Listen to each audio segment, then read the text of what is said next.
They're here. That distort the news. You don't know what law is. You don't know what justice is. Where's the news agency of Nigeria? What are they? You don't know that God is a God of justice. You don't know that? That God in heaven is a God of justice. You don't know that?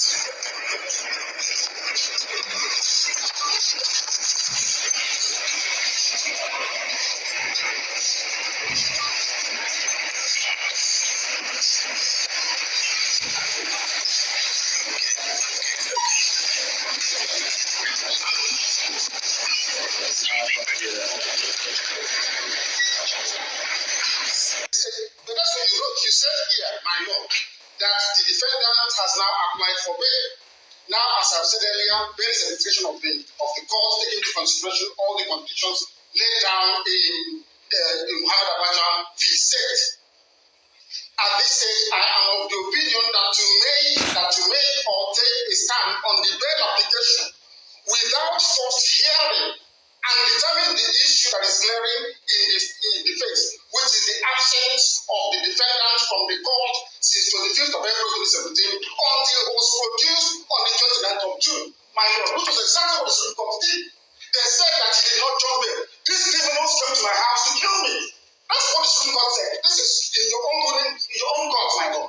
So I cannot understand, my lord, why my trial will be conducted contrary to the Constitution of Nigeria that said I must have free and unfettered access to my counsel. It's here. Okay. He did something in my case. I refused him. He was focused on issue. I asked him to do himself. Why did the chief judge insist I was right? He left my case. Okay, listen. If anybody is not happy with you, then you need to go and ask him. No, I cannot. Because I have a customer. You have refused yourself. I have a customer. Anybody who disagrees with this order of court goes to appeal court. That's what you tell me all the time. You have constitutional issue. You cannot preside over this case number again. What is this like? You cannot. Not now, not tomorrow, not ever. I don't know here cannot force this court to preside on my case. You cannot. Not today, not till forever. You are recused and you stand recused. Tell the chief judge, NNAMDI KANU said, to run a bill. I recused him from my case. The state recused Justice Adema from my case. And they don't insist Adema must hear my case. Adema insisted. So why must you insist to hear my case? I don't want you in my case. I don't need you in my case. You are biased. You are biased. You cannot be in my case. I don't want you to do the right thing. The chairman of the board of medical consultation is impropriety. Nowhere in the world social sense law. You cannot be hobnobbing with lawyers, hobnobbing with justices, and you're pursuing a case. It's shameful. Absolutely shameful. Shameful. This is what is the law. And I will not subject myself to it. You stand accused and you must take my case. You cannot write it. I've been satisfied by my order. I still apply to the people desire of the defendant. But this man is not paying attention. There is an order of recusal. And it's a senior advocate for justice. There's an order of recusal. Is that not the rule of law? The law says if you disagree with this, I want you go and appeal. You are a grown-up man. Because of 300 million, you're behaving like a child. Go and appeal. Because of money. Because of money you're paying from the ATM office, you are here standing and smoking evil. Because of money.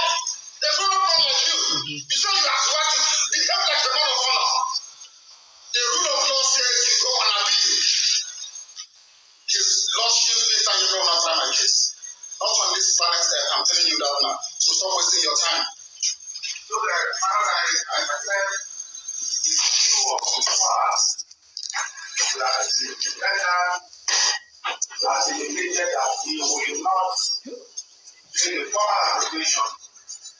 I advise that the lordship wants to send me the hearing. You cannot wait. You cannot wait. I'm telling you, it's not my comfort. This is an order of court. An order of court says Justice Linda Yako is recused. An order of court. Order she made as an order. The same chief justice writing the stupid memo he's writing. I recused him. He was focused on this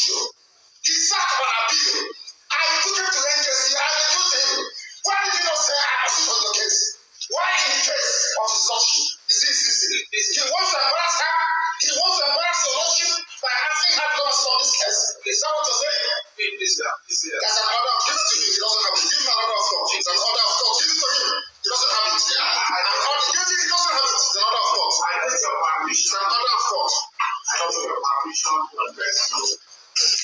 Let me tell the defendants that in every sin there's need for wisdom. And wisdom is very important in this matter. And telling lies. It is not right for you to be insulting the teacher. And if you insult yourself, will insult you. And if you have no respect for yourself, will insult you. And because people are telling the law, when it comes to NNAMDI KANU, you don't the law upside down. The law says something. If the law says this paper is white, when I go to court, they say it's black. When I say it's black, they say it's white. Is that law?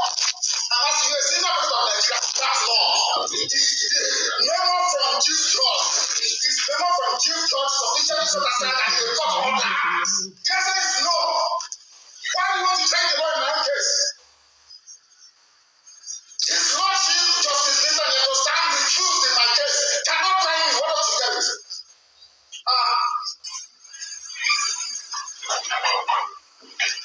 Give me your certificate for right so you can do your mathematics always. People without share.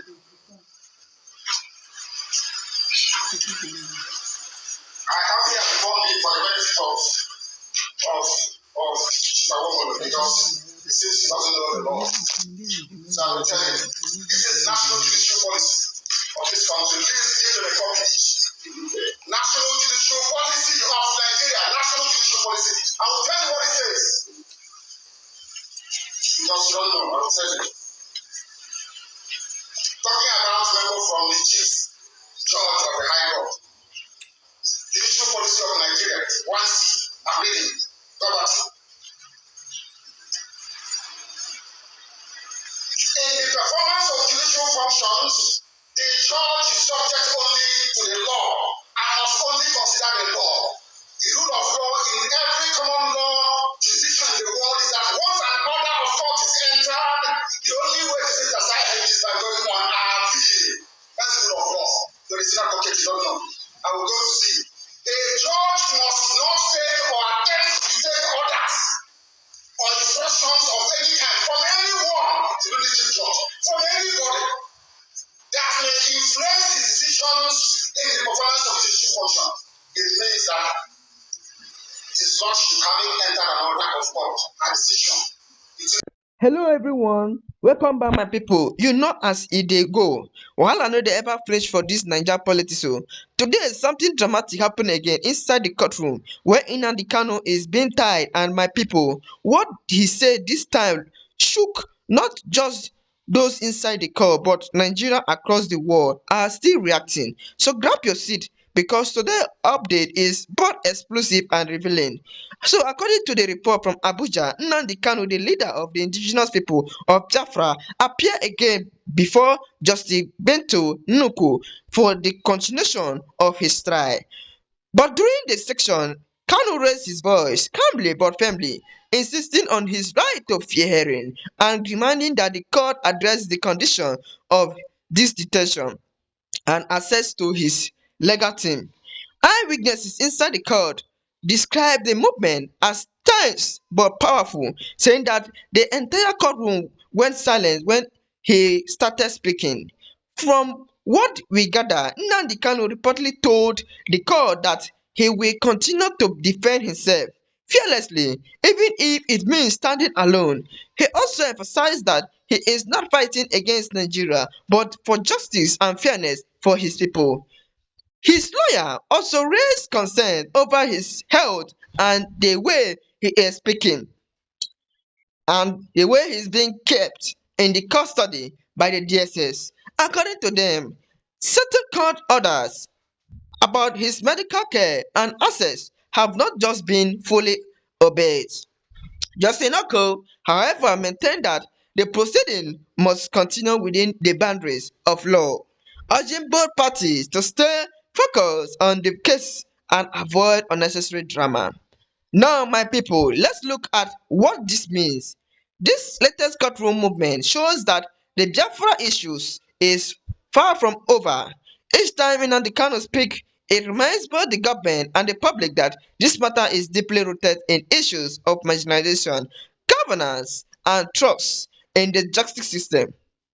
Politically, this also put the Tinubu administration in a tight corner because how they handle Kano case will either calm the tension in the southeast or inflames it even more. In a time when Nigeria is already dealing with economic hardship and insecurity, any misstep could have wider consequences. Meanwhile, social media don catch fire again. Nigeria no dey ever quiet o when it comes to this man. One person wrote on Twitter, says what you like. NNAMDI KANU is one of the few people that can still look the government in the eye and speak boldly. Another user added, whenever you agree or whether you agree with him or not, the man get courage.